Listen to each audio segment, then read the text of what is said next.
नमस्कार दोस्तों, स्वागत है आपका मेरे चैनल कॉर्नर और बुक्स में। आज मैं आप सभी लोगों के लिए मुंशी प्रेमचंद जी की कहानी लाई हूँ, जिसका शीर्षक है कायर। तो आइए सुनते हैं मुंशी प्रेमचंद जी की कहानी। युवक का नाम केशव था, युवती का प्रेमा। दोनों एक ही कॉलेज के और एक ही क्लास के विद्यार्थी थे। केशव नए विचारों का युवक था, जात पात के बंधनों का विरोधी। अपना जीवन सार्थक करना चाहता था। उसे अपने माता पिता की परवाह न थी। कुल मर्यादा का विचार भी उसे स्वांग सा लगता था। उसके लिए सत्य कोई वस्तु थी तो प्रेम थी, किंतु प्रेमा के लिए माता पिता और कुल परिवार के आदेश के विरुद्ध एक कदम बढ़ाना भी असंभव था। संध्या का समय है। विक्टोरिया पार्क के एक निर्जन स्थान में दोनों आमने सामने हरियाली पर बैठे हुए हैं। सैर करने वाले एक एक करके विदा हो गए, किंतु ये दोनों अभी वहीं बैठे हुए हैं। उनमें एक ऐसा प्रसंग छिड़ा हुआ है जो किसी तरह समाप्त नहीं होता। केशव ने झुंझला कर कहा, इसका यह अर्थ है कि तुम्हें मेरी परवाह नहीं है। प्रेमा ने उसको शांत करने की चेष्टा करके कहा, तुम मेरे साथ अन्याय कर रहे हो केशव, लेकिन मैं इस विषय को माता पिता के सामने कैसे छेड़ूं? यह मेरी समझ में नहीं आता। वे लोग पुरानी रूढ़ियों के भक्त हैं। मेरी तरफ से कोई ऐसी बात सुनकर मन में जो जो शंकाएं होंगी उनकी तुम कल्पना कर सकते हो। केशव ने उग्र भाव से पूछा, तो तुम भी उन्हीं पुरानी रूढ़ियों की गुलाम हो? प्रेमा ने अपनी बड़ी बड़ी आंखों में मृद स्नेह भर कर कहा, नहीं, मैं उनकी गुलाम नहीं हूँ, लेकिन माता पिता की इच्छा मेरे लिए और सब चीज़ों से अधिक मान्य है। क्या तुम्हारा व्यक्तित्व कुछ नहीं है? ऐसा ही समझ लो। मैं तो समझता था कि ये ढकोसले मूर्खों के लिए ही है, लेकिन अब मालूम हुआ कि तुम जैसी विदुषियों से भी इनकी पूजा होती है। जब मैं तुम्हारे लिए संसार को छोड़ने के लिए तैयार हूँ, तो तुमसे भी यही आशा करता हूँ। प्रेमा ने मन में सोचा, मेरा अपनी देह पर क्या अधिकार है? जिन माता पिता ने अपने रक्त से मेरी सृष्टि की है और अपने स्नेह से उसे पाला है, उनकी मर्जी के खिलाफ कोई काम करने का उसे कोई हक नहीं। उसने दीनता के साथ केशव से कहा, क्या प्रेम स्त्री और पुरुष के रूप ही में रह सकता है? मैत्री के रूप में नहीं, मैं तो आत्मा का बंधन समझती हूँ। केशव ने कठोर भाव से कहा, इन दार्शनिक विचारों से तुम मुझे पागल कर दोगी प्रेमा। बस इतना ही समझ लो, मैं निराश होकर जिंदा नहीं रह सकता। मैं प्रत्यक्षवादी हूँ और कल्पनाओं के संसार में प्रत्यक्ष का आनंद उठाना मेरे लिए असंभव है। यह कहकर उसने प्रेमा का हाथ पकड़कर अपनी ओर खींचने की चेष्टा की। प्रेमा ने झटके से हाथ छुड़ा लिया और बोली, नहीं केशव, मैं कह चुकी हूँ कि मैं स्वतंत्र नहीं हूँ। तुम मुझसे वह चीज़ न मांगो जिस पर मेरा कोई अधिकार नहीं है। केशव को अगर प्रेमा ने कठोर शब्द कहे होते तो भी उसे इतना दुख न हुआ होता। एक क्षण तक वह मन मारे बैठा रहा, फिर उठकर निराशा भरे स्वर में बोला, जैसी तुम्हारी इच्छा। आहिस्ता आहिस्ता कदम उठाता हुआ वह वहाँ से चला गया। प्रेमा अब भी वहीं बैठी आंसू बहाती रही। रात को भोजन करके प्रेमा जब अपनी माँ के साथ लेटी तो उसकी आंखों से नींद गायब थी। केशव ने उससे एक ऐसी बात कह दी थी जो चंचल पानी में पड़ने वाली छाया की तरह उसके दिल पर छाई हुई थी। प्रतिक्षण उसका रूप बदलता था। वह उसे स्थिर न कर सकती थी। माता से इस विषय में कुछ कहे तो कैसे? लज्जा मुंह बंद कर देती थी। उसने सोचा, अगर केशव के साथ मेरा विवाह न हुआ तो उस समय मेरा क्या कर्तव्य होगा? अगर केशव ने कुछ उदंडता कर डाली तो मेरे लिए संसार में फिर क्या रह जाएगा? लेकिन मेरा बस ही क्या है? इन भांति भांति के विचारों में एक बात जो उसके मन में निश्चित हुई वह यह थी कि केशव के सिवा और किसी से वह विवाह न करेगी। उसकी माता ने पूछा, क्या तुझे अब तक नींद न आई? मैंने तुझसे कितनी बार कहा कि थोड़ा बहुत घर का काम काज किया कर, लेकिन तुझे किताबों से ही फुर्सत नहीं मिलती। 4 दिन में तू पराए घर जाएगी, कौन जाने कैसा घर मिले। अगर कुछ काम करने की आदत न रही तो कैसे निभाव होगा। प्रेमा ने भोलेपन से कहा, मैं पराए घर जाऊंगी ही क्यों। माता ने मुस्कुराकर कहा, लड़कियों के लिए यही तो सबसे बड़ी विपत्ति है बेटी। माँ बाप की गोद में पलकर जो ही सयानी हुई दूसरों की हो जाती है। अगर अच्छे प्राणी मिले तो जीवन आराम से कट गया, नहीं तो रो रो कर दिन काटना पड़ा। सब कुछ भाग्य के अधीन है। अपनी बिरादरी में तो मुझे कोई घर नहीं भाता। कहीं लड़कियों का आदर नहीं, लेकिन करना तो बिरादरी में ही पड़ेगा। न जाने यह जात पात का बंधन कब टूटेगा। प्रेमा डरते डरते बोली, कहीं कहीं तो बिरादरी के बाहर भी विवाह होने लगे हैं। उसने कहने को कह दिया, लेकिन उसका हृदय कांप रहा था कि माताजी कुछ भाप न जाए। माता ने विस्मय के साथ पूछा, क्या हिंदुओं में ऐसा हुआ है? फिर उसने अपने आप ही उस प्रश्न का जवाब भी दिया, और 2-4 जगह ऐसा हो भी गया तो उससे क्या होता है। प्रेमा ने इसका कुछ जवाब न दिया। भय हुआ कि माता कहीं उसका आशय समझ न जाए। उसका भविष्य एक अंधेरी खाई की तरह उसके सामने मुंह खोले खड़ा था, मानो उसे निगल जाएगा। प्रातःकाल प्रेमा सोकर उठी तो उसके मन में एक विचित्र साहस का उदय हो गया था। सभी महत्वपूर्ण फैसले हम आकस्मिक रूप से कर लिया करते हैं, मानो कोई दैवी शक्ति हमें उनकी ओर खींच ले जाती है। वही हालत प्रेमा की थी। कल तक वह अपने माता पिता के निर्णय को मान्य समझती थी, पर संकट को सामने देखकर उसमें उस वायु की हिम्मत पैदा हो गई थी जिसके सामने कोई पर्वत आ गया हो। वही मंद वायु प्रबल वेग से पर्वत के मस्तक पर चढ़ जाती है और उसे कुचलती हुई दूसरी तरफ जा पहुंचती है। प्रेमा मन में सोच रही थी, मानो यह देह माता पिता की है, किंतु आत्मा तो मेरी है। मेरी आत्मा को जो कुछ भुगतना पड़ेगा वह इसी देह से तो भुगतना पड़ेगा। अब वह इस विषय में संकोच करना अनुचित ही नहीं घातक समझ रही थी। अपने जीवन को क्यों एक झूठे सम्मान पर बलिदान करे। उसने सोचा, विवाह का आधार अगर प्रेम न हो तो वह देह का विक्रय है। आत्मसमर्पण क्यों बिना प्रेम के भी हो सकता है। इस कल्पना से ही कि न जाने किस अपरिचित युवक से उसका विवाह हो जाए, उसका हृदय विद्रोह कर उठा। वह अभी नाश्ता करके कुछ पढ़ने जा रही थी कि उसके पिता ने प्यार से पुकारा, मैं कल तुम्हारे प्रिंसिपल के पास गया था, वे तुम्हारी बड़ी तारीफ कर रहे थे। प्रेमा ने सरल भाव से कहा, आप तो यूं ही कहा करते हैं। नहीं, सच।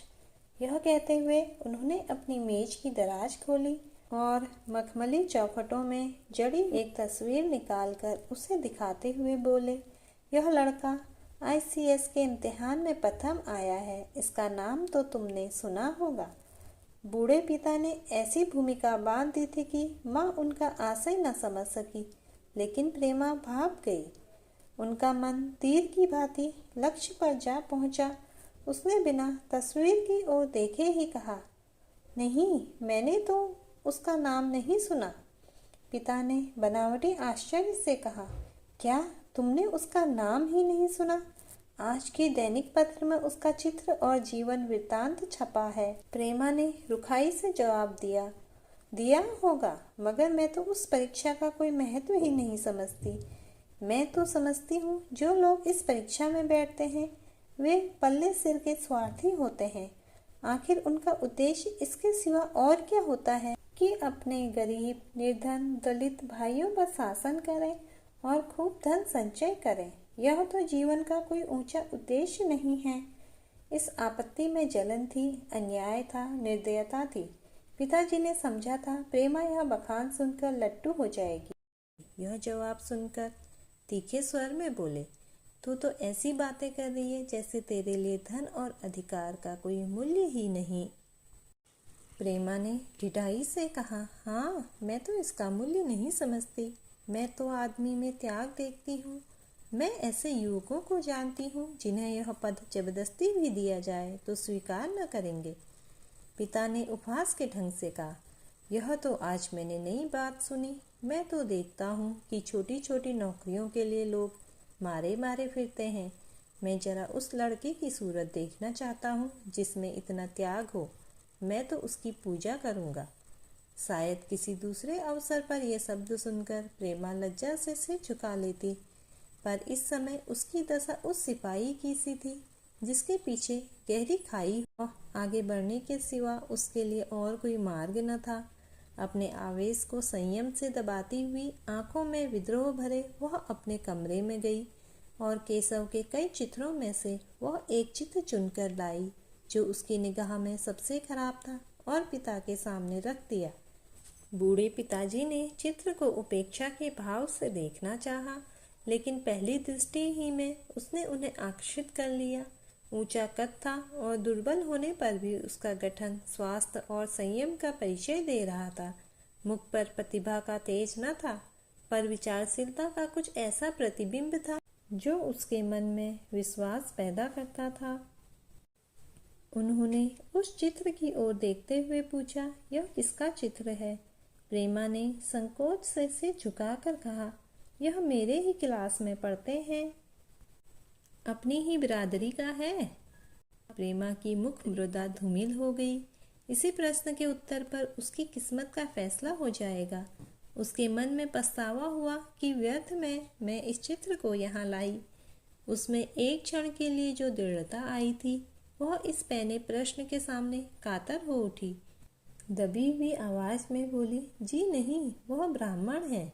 और यह कहने के साथ ही क्षुब्ध होकर कमरे से निकल गई, मानो यहाँ की वायु में उसका गला घुटा जा रहा हो, और दीवार की आड़ में आकर रोने लगी।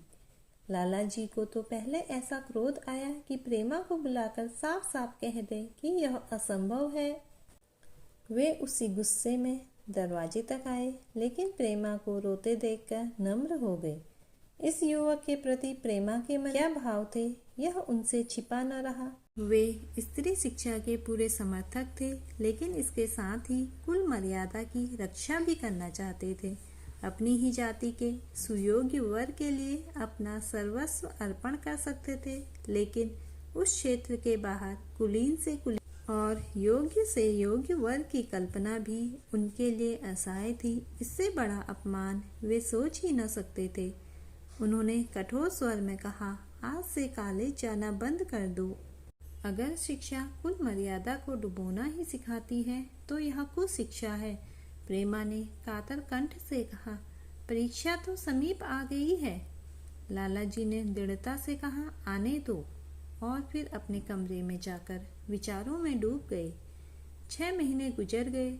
लाला जी ने घर में आकर पत्नी को एकांत में बुलाया और बोले, जहाँ तक मुझे मालूम है केशव बहुत ही सुशील और प्रतिभाशाली युवक है। मैं तो समझता हूँ प्रेमा इस शौक में घुल घुल कर प्राण दे देगी। तुमने भी समझाया, मैंने भी समझाया, दूसरों ने भी समझाया, पर उस पर कोई असर ही नहीं होता। ऐसी दशा में हमारे लिए और क्या उपाय है?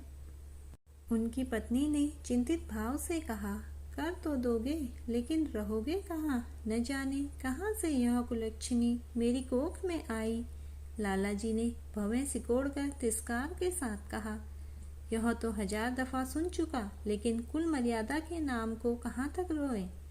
चिड़िया का पर खोलकर यह आशा करना कि वह तुम्हारे आंगन में ही फुदकेगी भ्रम है। मैंने इस पर ठंडे दिल से विचार किया है और इस नतीजे पर पहुंचा हूं कि हमें इस आपधर्म को स्वीकार कर लेना ही चाहिए। कुल मर्यादा के नाम पर मैं प्रेमा की हत्या नहीं कर सकता। दुनिया हंसती हो हंसे, मगर वह जमाना बहुत जल्द आने वाला है जब ये सभी बंधन टूट जाएंगे। आज भी सैकड़ों विवाह जात पात के बंधनों को तोड़कर हो चुके हैं। अगर विवाह का उद्देश्य स्त्री और पुरुष का सुखमय जीवन है तो हम प्रेमा की उपेक्षा नहीं कर सकते हैं। वृंदा ने क्षुब्ध होकर कहा, जब तुम्हारी यही इच्छा है तो मुझसे क्या पूछते हैं, लेकिन मैं कह देती हूँ कि मैं इस विवाह के नजदीक न जाऊंगी, न कभी इस छोकरी का मुंह देखूंगी। समझ लूंगी जैसे और सब लड़के मर गए वैसे यह भी मर गई। तो फिर आखिर तुम क्या करने को कहती हो? क्यों नहीं उस लड़के से विवाह कर देते, उसमें क्या बुराई है? वह 2 साल में सिविल सर्विस पास करके आ जाएगा। केशव के पास क्या रखा है, बहुत होगा किसी दफ्तर में क्लर्क हो जाएगा। और अगर प्रेमा प्राण हत्या कर ले तो कर ले। तुम तो उसे और सह देते हो। जब उसे हमारी परवाह नहीं है तो हम उसके लिए अपने नाम को क्यों कलंकित करें? प्राण हत्या करना कोई खेल नहीं है, यह सब धमकी है। मन घोड़ा है, जब तक उसे लगाम न दो पूंछ पर भी हाथ न रखने देगा। जब उसके मन का यह हाल है तो कौन कहे केशव के साथ ही जिंदगी भर निभाह करेगी। जिस तरह आज उससे प्रेम है उसी तरह कल दूसरे से हो सकता है। तो क्या पत्ते पर अपना मांस बिकवाना चाहते हो? लाला जी ने स्त्री को प्रश्न सूचक दृष्टि से देखकर कहा, और अगर वह कल खुद जाकर केशव से विवाह कर ले तो तुम क्या कर लोगी? फिर तुम्हारी कितनी इज्जत रह जाएगी। वह चाहे संकोचवश या हम लोगों के लिहाज से यूं ही बैठी रहे, पर यदि जिद पर कमर बांध ले तो हम तुम कुछ नहीं कर सकते। इस समस्या का ऐसा भीषण अंत भी हो सकता है, यह इस वृद्धा के ध्यान में भी न आया था। यह प्रश्न बम के गोले की तरह उसके मस्तक पर गिरा। एक क्षण तक वह अवाक बैठी रह गई, मानो इस आघात ने उसकी बुद्धि की धज्जियां उड़ा दी हो। फिर पराभूत होकर बोली, तुम्हें अनोखी ही कल्पनाएं सूझती हैं। मैंने तो आज तक कभी भी नहीं सुना कि किसी कुलीन कन्या ने अपनी इच्छा से विवाह किया है। तुमने न सुना हो, लेकिन मैंने सुना है और देखा है, और ऐसा होना बहुत संभव है। जिस दिन ऐसा होगा उस दिन तुम मुझे जीती न देखोगे। मैं यह नहीं कहता कि ऐसा होगा ही, लेकिन होना संभव है। तो जब ऐसा होना है तो इससे तो यही अच्छा है कि हम ही उसका प्रबंध करें। जब नाक ही कट रही है तो तेज छुरी से क्यों न कटे। कल केशव को बुलाकर देखो क्या कहता है। केशव के पिता सरकारी पेंशनर थे। मिजाज के चिड़चिड़े और कृपण धर्म के आडंबरों में ही उनके चित्त को शांति मिलती थी। कल्पना शक्ति का अभाव था, किसी के मनोभावों का सम्मान न कर सकते थे। वे अब भी उस संसार में रहते थे जिसमें उन्होंने अपने बचपन और जवानी के दिन काटे थे। नवयुग की बढ़ती हुई लहर को वो सर्वनाश कहते थे। कम से कम अपने घर को दोनों हाथों और दोनों पैरों का जोर लगाकर उसे बचाए रखना चाहते थे। इसलिए जब एक दिन प्रेमा के पिता उसके पास पहुंचे और केशव से प्रेमा के विवाह का प्रस्ताव किया तो बूढ़े पंडित जी अपने आप में न रह सके। धुंधली आंखें फाड़ कर बोले, आप भांग तो नहीं खा गए हैं? इस तरह का संबंध और चाहे जो कुछ हो, विवाह नहीं है। मालूम होता है आपको भी नए जमाने की हवा लग गई है। बूढ़े बाबूजी ने नम्रता से कहा, मैं खुद ऐसा संबंध नहीं पसंद करता। इस विषय में मेरे भी वही विचार हैं जो आपके, पर बात ऐसी आ पड़ी है कि मुझे विवश होकर आपकी सेवा में आना पड़ा। आजकल के लड़के और लड़कियां कितने स्वेच्छाचारी हो गए हैं, यह तो आप जानते ही हैं। हम बूढ़े लोगों के लिए अब अपने सिद्धांतों की रक्षा करना कठिन हो गया है। मुझे भय है कि कहीं ये दोनों निराश होकर अपनी जान पर न खेल जाए। बूढ़े पंडित जी जमीन पर पांव पटकते हुए गरज उठे, आप क्या कहते हैं साहब? आपको शर्म नहीं आती? हम ब्राह्मण हैं और ब्राह्मणों में भी कुलीन। ब्राह्मण कितने ही पतित हो गए हो, इतने मर्यादा शून्य नहीं हुए हैं कि बनिए बक्कालों की लड़की से विवाह करते फिरे। जिस दिन कुलीन ब्राह्मणों में लड़कियां न रहेगी उस दिन यह समस्या उपस्थित हो सकती है। मैं कहता हूँ आपको मुझसे यह बात करने का साहस कैसे हुआ? बूढ़े बाबूजी जितना ही दबते थे उतना ही पंडित जी बिगड़ते थे। यहाँ तक कि लाला जी अपना अपमान ज्यादा न सह सके और अपनी तकदीर को कोसते हुए चले गए। उसी वक्त केशव कॉलेज से आया। पंडित जी ने तुरंत उसे बुलाकर कठोर कंठ से कहा, मैंने सुना है तुमने किसी बनिए की लड़की से अपना विवाह कर लिया है। यह खबर कहाँ तक सही है? केशव ने अनजान बनकर पूछा। आपसे किसने कहा? किसी ने नहीं। मैं पूछता हूँ, यह बात ठीक है या नहीं? अगर ठीक है और तुमने अपनी मर्यादा को डुबाना निश्चय कर लिया है तो तुम्हारे लिए हमारे घर में कोई स्थान नहीं। तुम्हें मेरी कमाई का एक थैला भी नहीं मिलता। मेरे पास जो कुछ है वह मेरी अपनी कमाई है। मुझे अख्तियार है कि मैं उसे जिसे चाहूँ दे दूँ। तुम यह अनीति करके मेरे घर में कदम नहीं रख सकते। केशव पिता के स्वभाव से परिचित था। प्रेमा से उसे प्रेम था। वह गुप्त रूप से प्रेमा से विवाह कर लेना चाहता था। बाप हमेशा तो बैठे न रहेंगे। माता के स्नेह पर उसे विश्वास था। उस प्रेम की तरंग में वह सारे कष्टों को झेलने के लिए तैयार मालूम होता था, लेकिन जैसे कोई कायर सिपाही बंदूक के सामने जाकर हिम्मत खो बैठता है और कदम पीछे हटा लेता है, वही दशा केशव की हुई। वह साधारण युवकों की तरह सिद्धांतों के लिए बड़े बड़े तर्क कर सकता था, जबान से उनमें अपनी भक्ति की दुहाई दे सकता था, लेकिन इसके लिए यातनाएं झेलने की सामर्थ्य उसमें न थी। अगर वह अपनी जीत पर अड़ा और पिताजी ने भी अपनी टेक रखी तो उसका कहाँ ठिकाना लगेगा। उसका जीवन नष्ट हो जाएगा। उसने दबी जबान से कहा, जिसने आपसे यह कहा है बिल्कुल झूठ कहा है। पंडित जी ने तीव्र नेत्रों से देखकर कहा, तो यह खबर बिल्कुल गलत है? जी हाँ, बिल्कुल गलत। तो तुम आज ही इसी वक्त उस बनिए को खत लिख दो और याद रखो कि अगर इस तरह की चर्चा फिर कभी उठी तो तुम्हारा सबसे बड़ा शत्रु होऊंगा। बस अब जाओ। केशव और कुछ न कह सका। वह यहाँ से चला तो ऐसा मालूम होता था कि पैरों में दम नहीं है। दूसरे दिन प्रेमा ने केशव के नाम यह पत्र लिखा। प्रिय केशव, तुम्हारे पूज्य पिताजी ने लाला जी के साथ जो अशिष्ट और अपमानजनक व्यवहार किया है, उसका हाल सुनकर मेरे मन में बड़ी शंका उत्पन्न हो रही है। शायद उन्होंने तुम्हें भी डांट फटकार बताई होगी। ऐसी दशा में मैं तुम्हारा निश्चय सुनने के लिए विकल हो रही हूँ। तुम्हारे साथ हर तरह का कष्ट झेलने को तैयार हूँ। मुझे तुम्हारे पिताजी की संपत्ति का मोह नहीं है। मैं तो केवल तुम्हारा प्रेम चाहती हूँ और उसी में प्रसन्न हूँ। आज शाम को यहीं आकर भोजन करो। दादा और माँ दोनों तुमसे मिलने के लिए बहुत इच्छुक है। मैं वह स्वप्न देखने में मग्न हूँ जब हम दोनों उस सूत्र में बंध जाएंगे जो टूटना नहीं जानता, जो बड़ी से बड़ी आपत्ति में भी अटूट रहता है। तुम्हारी प्रेमा। संध्या हो गई और इस पत्र का कोई जवाब न आया। उसकी माता बार बार पूछती थी, केशव आए नहीं? बूढ़े लाला भी द्वार की ओर आंख लगाए बैठे थे। यहाँ तक कि रात को 9 बज गए, पर न ही केशव ही आए और न ही उनका पत्र आया। प्रेमा के मन में भांति भांति के संकल्प विकल्प उठ रहे थे। कदाचित उन्हें पत्र लिखने का अवकाश न मिला होगा, या आज आने की फुर्सत न मिली होगी। कल अवश्य आ जाएंगे। केशव ने पहले उसके पास जो प्रेम पत्र लिखे थे उन सबको उसने फिर पढ़ा।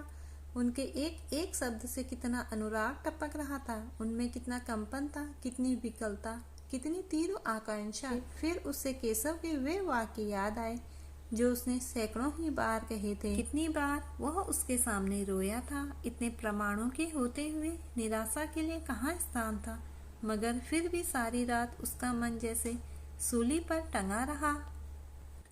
प्रातः काल केशव का जवाब आया। प्रेमा ने कांपते हुए हाथों से पत्र लेकर पढ़ा। पत्र हाथ से गिर गया। ऐसा जान पड़ा मानो उसकी देह का रक्त स्थिर हो गया हो। लिखा था, मैं बड़े संकट में हूँ कि तुम्हें क्या जवाब दूँ। मैंने इधर इस समस्या पर खूब ठंडे दिल से विचार किया है और इस नतीजे पर पहुँचा हूँ कि वर्तमान दशाओं में मेरे पिता की आज्ञा की उपेक्षा दुस्सह है। मुझे कायर न समझना, मैं स्वार्थी भी नहीं हूँ, लेकिन मेरे सामने जो बाधाएं हैं उन पर विजय पाने की शक्ति मुझ में नहीं है। पुरानी बातों को भूल जाओ। उस समय मैंने इन बाधाओं की कल्पना भी न की थी। प्रेमा ने एक लंबी गहरी जलती हुई सांस खींची और उस खत को फाड़कर फेंक दिया। उसकी आंखों से अश्रुधार बहने लगी। जिस केशव को उसने अपने अंतःकरण से वर लिया था वह इतना निष्ठुर हो जाएगा, इसकी उसको रत्ती भर भी आशा न थी। ऐसा मालूम पड़ा मानो अब तक वह कोई सुनहरा सपना देख रही थी, पर आंख खुलने पर वह सब कुछ अदृश्य हो गया। जीवन में जब आशा ही लुप्त हो गई तो अब अंधकार के सिवा और क्या रहा। अपने हृदय की सारी संपत्ति लगा उसने एक नाव लदवाई थी, अब दूसरी नाव कौन वहां से लदवाए। अगर वह नाव टूटी है तो उसके साथ वह भी डूब जाएगी। माता ने पूछा, क्या केशव का पत्र है? प्रेमा ने भूमि की ओर ताकते हुए कहा, हाँ, उनकी तबीयत अच्छी नहीं है, इसके सिवा वह और क्या कहे। केशव की निष्ठुरता और बेवफाई का समाचार कहकर लज्जित होने का साहस उसमें न था।